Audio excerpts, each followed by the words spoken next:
ദൈവത്തിന്റെ സ്വന്തം നാട് എന്ന സുന്ദരമായ ലേബലിന് പിന്നിൽ കഴിഞ്ഞ 10 വർഷമായി നമ്മൾ കാണാതെ പോയ അല്ലെങ്കിൽ നമ്മളിൽ നിന്നൊക്കെ മനഃപൂർവ്വം മറച്ചു വെച്ച ആ ഭീകരമായ സത്യം ഒടുവിൽ പുറത്തു വന്നിരിക്കുന്നു. ഇതിലും ഭേദം നമ്മുടെ കേരളത്തെ അങ്ങ് വിറ്റ് തൊലയ്ക്കാമായിരുന്നില്ലേ എൻ്റെ പിണറായി വിജയൻ സാറേ എന്ന് നമ്മൾ ഇത്രയും കാലം അഹങ്കരിച്ചിരുന്ന ആ വലിയ വികസന കോട്ടകളൊക്കെ വെറുമൊരു മണൽക്കൊട്ടയായിരുന്നു എന്ന് തെളിഞ്ഞിരിക്കുകയാണ്.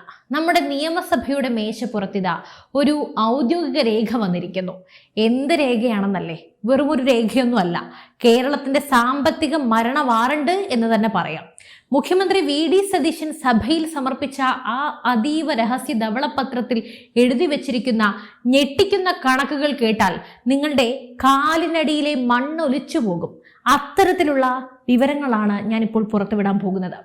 5 ലക്ഷം കോടിയിലധികം രൂപയുടെ അഗാധമായ ഒരു കടക്കിണിയിലേക്ക് ഈ സംസ്ഥാനത്തെ തള്ളിവിട്ടതിന്റെ ആ വലിയ ചതിയുടെ കഥ എങ്ങനെ തള്ളിയിട്ടു? ഈ മഹാദുരന്തത്തിൽ നിന്നും നമ്മൾ ഇനി രക്ഷപ്പെടാൻ വല്ല സാധ്യതയുണ്ടോ? അതോ വരും തലമുറകളൊക്കെ പട്ടിണി കിടന്ന് മരിക്കേണ്ടി വരുമോ? അടുത്ത ഏതാനും മിനിറ്റുകൾ നിങ്ങളുടെ കണ്ണും കാതും കൂർപ്പിച്ചു വയ്ക്കുക. കേരളത്തെ ഞെട്ടിച്ച ആ സസ്പെൻസ് ഡാറ്റകൾ ഓരോന്നായി നിങ്ങളുടെ മുന്നിൽ തുറന്നു കാട്ടുകയാണ്. കേരളത്തിന്റെ ചരിത്രത്തിൽ ഇത്രയും വലിയൊരു രാഷ്ട്രീയ സാമ്പത്തിക പോരാട്ടം നമ്മൾ ഇതുവരെ കണ്ടിട്ടുണ്ടാകില്ല. പുതിയ മുഖ്യമന്ത്രി VD സതീശൻ നിയമസഭയുടെ മേശപ്പുറത്ത് വെച്ച ആ ധവളപത്രം കേരള രാഷ്ട്രീയത്തിൽ ഒരു വലിയ ഭൂകമ്പം തന്നെയാണ് സൃഷ്ടിച്ചിരിക്കുന്നത്. പെട്ടെന്നൊരു ദിവസം ഉണ്ടാക്കിയെടുത്ത കണക്കുകളല്ല ഇതിലുള്ളത്. രാജ്യം ആദരിക്കുന്ന ആസൂത്രണ കമ്മീഷന്റെ മുൻ ഉപാധ്യക്ഷനും മുതിർന്ന ഉദ്യോഗസ്ഥനുമായിരുന്ന ഡോക്ടർ KM ചന്ദ്രശേഖർ അധ്യക്ഷനായ ഒരു അതീവ വിദഗ്ധ സമിതി മാസങ്ങളോളം ഇരുന്ന് ഓരോ ഫയലുകളും അരിച്ചു പെറുക്കി തയ്യാറാക്കിയ ഔദ്യോഗിക റിപ്പോർട്ടാണിത്. ഒരു സംസ്ഥാനത്തിന്റെ സാമ്പത്തിക തകർച്ച എത്രത്തോളം ഭീകരമാണ് എന്ന് ഈ റിപ്പോർട്ട് അക്കമിട്ട് നിരത്തുന്നുണ്ട്. നമ്മുടെ സംസ്ഥാനത്തെ കുറിച്ച് തന്നെയാണ്. എന്നാൽ ഈ റിപ്പോർട്ട് സഭയിൽ വെച്ച നിമിഷം മുതൽ എന്താണ് നിയമസഭയിൽ നടന്നത് എന്ന് നിങ്ങൾക്കറിയാമോ? ഭരണപക്ഷവും പ്രതിപക്ഷവും തമ്മിൽ കടുത്ത വാക്കേറ്റം. മുൻ ധനമന്ത്രിയുടെ നേതൃത്വത്തിൽ ഭരണപക്ഷം വിയോജന പ്രമേയവുമായി രംഗത്തിറങ്ങി. അവർ പറയുന്നത് എന്താണെന്നറിയാവോ? നടപടിക്രമങ്ങൾ പാലിക്കാതെയാണ് മുഖ്യമന്ത്രി ഈ ധവളപത്രം സമർപ്പിച്ചത് എന്നും ഇത് വലിയ രീതിയിലുള്ള സത്യപ്രതിജ്ഞാ ലംഘനമാണ് എന്നുമാണ്. ഈ ചെയ്തു കൂട്ടിയതിലൊന്നും അല്ല വിഷയം, മുഖ്യമന്ത്രി ഇത് സമർപ്പിച്ചതിലാണ് ഇവന്മാരുടെ വിഷയം. എന്നാൽ മുഖ്യമന്ത്രി VD സതീശൻ ഈ ആരോപണങ്ങളെ തറ പറ്റിച്ചുകൊണ്ട് സഭയിൽ ഗർജിച്ചു എന്ന് തന്നെ പറയാം. ഇത് ധനവകുപ്പിന്റെ നേരിട്ടുള്ള നേതൃത്വത്തിൽ തയ്യാറാക്കിയതാണ്. ഒരു തരത്തിലുള്ള രഹസ്യരേഖയും ആർക്കും ചോർത്തി നൽകിയിട്ടുമില്ല.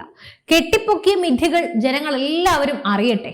ഇത് വെറുമൊരു രാഷ്ട്രീയ രേഖയല്ല, മറിച്ച് ഭാവി കേരളത്തിന് വേണ്ടിയുള്ള അടിസ്ഥാന വികസന രേഖ തന്നെയാണ്. ഇവിടെയാണ് സസ്പെൻസ് ഉള്ളത്. കഴിഞ്ഞ 10 വർഷത്തെ ഭരണം, അതായത് പിണറായി ഭരണത്തിൽ കേരളത്തെ പൂർണ്ണമായും പാപ്പരാക്കി എന്ന് ധവളപത്രം തെളിവുകൾ സഹിതം നിരത്തുമ്പോൾ വലിയ തുക ഖജനാവിൽ ബാക്കി വെച്ചാണ് തങ്ങൾ പടിയിറങ്ങിയതെന്നൊക്കെ മുറവിളി കൂട്ടുന്ന മറുവിഭാഗം വാദിക്കുന്നുണ്ട്. ആരാണ് നുണ പറയുന്നത്? ഖജനാവിലെ യഥാർത്ഥ കണക്കുകൾ എന്താണ്? നമുക്കൊന്ന് പരിശോധിക്കാം. എന്തായാലും അതിന്റെ ഒരു കുറവും വേണ്ട. ഇനി നമുക്ക് ആ ധവളപത്രത്തിലെ ഏറ്റവും ഭീതിജനകമായ കണക്കുകളിലേക്ക് കടക്കാം. ഒരു സാധാരണക്കാരന് ചിന്തിക്കാൻ പോലും ആകാത്ത തരത്തിൽ അത്ര വലിയ സംഖ്യകളാണ് ഇതിൽ ഒളിഞ്ഞിരിക്കുന്നത്. ആകെ കടബാധ്യത എന്ന് പറയുന്നത് 5.07 ലക്ഷം കോടി രൂപ. അതെ, നിങ്ങൾ കേട്ടത് കൃത്യമാണ്. 5,07,000 കോടി രൂപയാണ് നിലവിൽ കേരളത്തിന്റെ ആകെ കടബാധ്യത. ഇത് കേവലം ഒരു സംഖ്യയല്ല, തിരിച്ചടയ്ക്കാൻ എന്തെങ്കിലും മാർഗമുണ്ടോ എന്ന് നിങ്ങളിത് ചിന്തിച്ചു നോക്കൂ. കേരളത്തിന്റെ ഓരോ പൗരന്റെയും തലയിൽ ജനിച്ചു വീഴുമ്പോൾ തന്നെ 10,000 കണക്കിന് രൂപയുടെ കടബാധ്യതയാണ് ഈ ഭരണം അടിച്ചേൽപ്പിച്ചിരിക്കുന്നത്. അതായത് ഇന്ന് ജനിച്ച കുട്ടിയുടെ തലയിൽ പോലും കടമാണ്. വർഷങ്ങളായി നമ്മുടെ നാടിന് വേണ്ടി ചോര നീരാക്കി പണിയെടുത്ത സർക്കാർ ജീവനക്കാരുടെയും പാവപ്പെട്ട പെൻഷൻകാരുടെയും അവസ്ഥ എന്താണ്? അവർക്ക് നൽകാനുള്ള ശമ്പളവും പെൻഷൻ കുടിശ്ശികയും മാത്രം ഇത്രയുണ്ട്. അതായത് 48,733 കോടി രൂപയായി കുന്നുകൂടെ കിടക്കുന്നുണ്ട്. ജീവനക്കാർക്ക് കൊടുക്കാൻ പണമില്ല, മരുന്ന് വാങ്ങാൻ പെൻഷൻകാർക്ക് പണമില്ല. എന്നാൽ ആഡംബരങ്ങൾക്കും PR വർക്കുകൾക്കും മാത്രം ഒരു കുറവും ഇല്ലായിരുന്നു. അറിയാമല്ലോ, ഞാൻ എന്തിനാ പറഞ്ഞു തരണേ? കേരളത്തെ സിംഗപ്പൂരാക്കും ദുബായി ആക്കും എന്ന് പറഞ്ഞ് ബജറ്റിന് പുറത്തുണ്ടാക്കിയ കിഫ്ബി എന്ന മാന്ത്രിക പെട്ടി ഓർമ്മയുണ്ടോ? ആ കിഫ്ബിയുടെ വായ്പാ ബാധ്യത മാത്രം 21,000 കോടി രൂപയായി. അത്രത്തോളം ഉണ്ട്. നാളത്തെ തലമുറയുടെ നെഞ്ചത്തടിച്ചുകൊണ്ടാണ് ഈ പണമൊക്കെ ഈ കഴിഞ്ഞ സർക്കാർ വായ്പ എടുത്തത്. അതാണ് ഇപ്പോൾ വ്യക്തമാക്കുന്നത്. എനിക്ക് നല്ല വചനങ്ങളൊന്നും വായിൽ വരുന്നില്ല, കാരണം അത്തരത്തിലുള്ള വാർത്തയാണല്ലോ ഞാനിപ്പോൾ വായിക്കുന്നത്. എന്തായാലും പൊതുമേഖലാ സ്ഥാപനങ്ങളുടെ സഞ്ചിത നഷ്ടം എന്ന് പറയുന്നത് 78,851 കോടി രൂപ. നമ്മുടെ അഭിമാന സ്ഥാപനങ്ങളായ KSRTCയും വാട്ടർ അതോറിറ്റിയും ഉൾപ്പെടെ പൊതുമേഖലാ സ്ഥാപനങ്ങളുടെ മൊത്തം നഷ്ടം 78,851 കോടി രൂപ. എൻ്റെ ദൈവമേ, ഞാനിപ്പോൾ ചിന്തിക്കുന്നത് ഇനി സ്ത്രീകൾക്ക് സൗജന്യ യാത്ര കൊടുത്താൽ അതെങ്ങനെ ഇതിൽ പെടുത്തും? ഇതിൽ KSRTCയും ജല അതോറിറ്റിയുമാണ് നഷ്ടത്തിന്റെ കാര്യത്തിൽ മുൻപതിയിൽ ഇപ്പൊ തന്നെ നിൽക്കുന്നത്. ഡീസൽ അടിക്കാൻ കാശില്ലാതെ KSRTC ബസ്സുകൾ കട്ടപ്പുറത്താകുമ്പോഴും ജനങ്ങൾക്ക് കുടിവെള്ളം മുടങ്ങുമ്പോഴും ഇതിന്റെയൊക്കെ പിന്നിൽ അവിടെ നടക്കുന്ന കോടികളുടെ അഴിമതിയും അതുപോലെ തന്നെ അനാസ്ഥയും ഒക്കെ ഈ ധവളപത്രം പൊളിച്ചു കാണിക്കുന്നുണ്ട്. അത് സത്യം പറഞ്ഞാൽ ഇത് മുഴുവൻ വായിക്കാനുള്ള ശേഷി നമുക്കുണ്ടാവില്ല. എന്തായാലും ഈ റിപ്പോർട്ടിലെ ഏറ്റവും അപകടകരമായ മറ്റൊരു വശത്തിലേക്ക് ഞാൻ വരാം. അത് ട്രഷറിയുടെ അവസ്ഥയാണ്. കേരളത്തിന്റെ ചരിത്രത്തിലെ ഏറ്റവും രൂക്ഷമായ ട്രഷറി പ്രതിസന്ധിയിലൂടെയാണ് നമ്മളിപ്പോൾ കടന്നു പോകുന്നത്.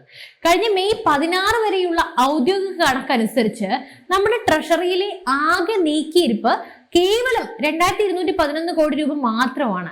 ചിന്തിച്ചു നോക്കൂ, 3 കോടിയിലധികം ജനങ്ങളുള്ള 3.5 കോടിയിലധികം ജനങ്ങളുള്ള കോടികളുടെ ദൈനംദിന ഇടപാടുകൾ നടക്കുന്ന ഒരു സംസ്ഥാനത്തിന്റെ ഖജനാവിന്റെ അവസ്ഥയാണ് ഈ പറയുന്നത്. വെറും 2,211 കോടി രൂപ മാത്രം. അതിലും ഭീകരമായ സത്യം എന്താണെന്ന് വെച്ചാൽ സംസ്ഥാനത്തിന്റെ ആകെ വരുമാനത്തിന്റെ 77% നിർബന്ധിത ചെലവുകൾക്ക് വേണ്ടി, അതായത് ശമ്പളം, പെൻഷൻ, എടുത്ത കടത്തിന്റെ പലിശ എന്നിവ അടച്ചു തീർക്കാൻ അതിനുവേണ്ടി മാത്രം മാറ്റിവെക്കേണ്ടി വരികയാണ്. ബാക്കി വരുന്നത് വെറും 23% മാത്രമാണ്. ഈ തുക കൊണ്ട് എങ്ങനെയാണ് സംസ്ഥാനത്തിലെ ഒരു റോഡ് പണി നടക്കുക, അല്ലെങ്കിൽ എങ്ങനെയാണ് ആശുപത്രികളിൽ മരുന്ന് എത്തിക്കുക, എങ്ങനെയാണ് ഇവിടുത്തെ കാര്യങ്ങളൊക്കെ നടത്തിക്കൊണ്ടു പോവുക, ദൈനംദിന ആവശ്യങ്ങളൊക്കെ എങ്ങനെ നടക്കും? ഒരു വഴിയുമില്ല. ഇതാണ് പാപ്പരത്വം എന്നൊക്കെ പറയുന്നത്, പൂർണ്ണമായും പാപ്പരത്വം. ഇവിടെയാണ് മുൻ മുഖ്യമന്ത്രി പിണറായി വിജയന്റെ 10 വർഷത്തെ ഭരണത്തിനെതിരെ ജനങ്ങൾ വിരൽ ചൂണ്ടുന്നത്. 10 വർഷത്തെ ഭരണ നേട്ടം എന്താണെന്ന് ചോദിച്ചാൽ കേരളത്തെ ഞങ്ങൾ പാപ്പരാക്കി എന്ന് അഭിമാനത്തോടെ പറയും. കടുത്ത ഭാഷയിൽ തന്നെ ചോദിക്കേണ്ടി വരികയാണ്, പിണറായി വിജയൻ സാറേ, ഇതിലും ഭേദം ഈ കേരളത്തെ അങ്ങ് വിറ്റ് തൊലയ്ക്കായിരുന്നില്ലേ എന്ന്. ജനങ്ങളെ വികസനത്തിന്റെ മായാലോകം കാണിച്ചു പറ്റിച്ച് വലിയ വലിയ പരസ്യങ്ങൾ നൽകി ഇരട്ടച്ചങ്കനെന്ന ഇമേജ് കെട്ടിപ്പൊക്കിയപ്പോ അതിനടിയിൽ തകർന്ന് തരിപ്പണമായത് ഒരു നാടിന്റെ സാമ്പത്തിക ഭദ്രത തന്നെയാണ്. കേന്ദ്ര സർക്കാർ ഫണ്ട് വെട്ടിക്കുറച്ചു എന്ന്, കേന്ദ്രം അവഗണിച്ചു എന്നൊക്കെ പറഞ്ഞ് എല്ലാ കാലവും കരഞ്ഞു തീർക്കാൻ നോക്കിയവർക്ക് ഈ ധവളപത്രം വലിയൊരു തിരിച്ചടിയാണ്.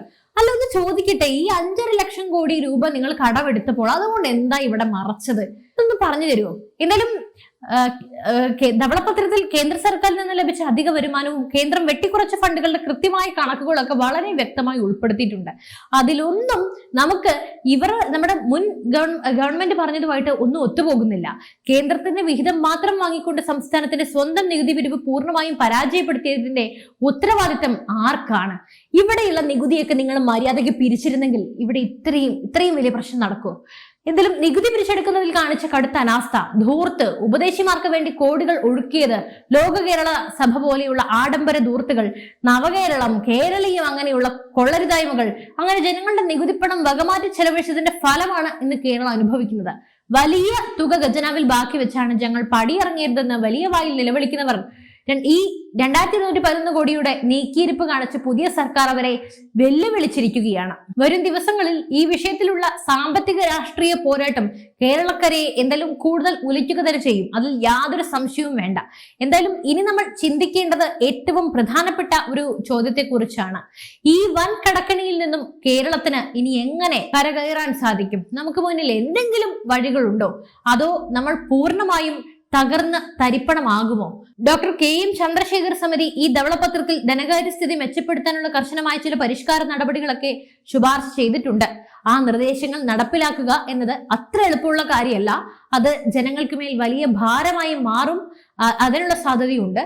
അത് എന്ത് ചെയ്യാനാണ്? നമുക്ക് മറ്റൊരു വഴിയും നമ്മുടെ മുന്നിൽ ഇനിയില്ല.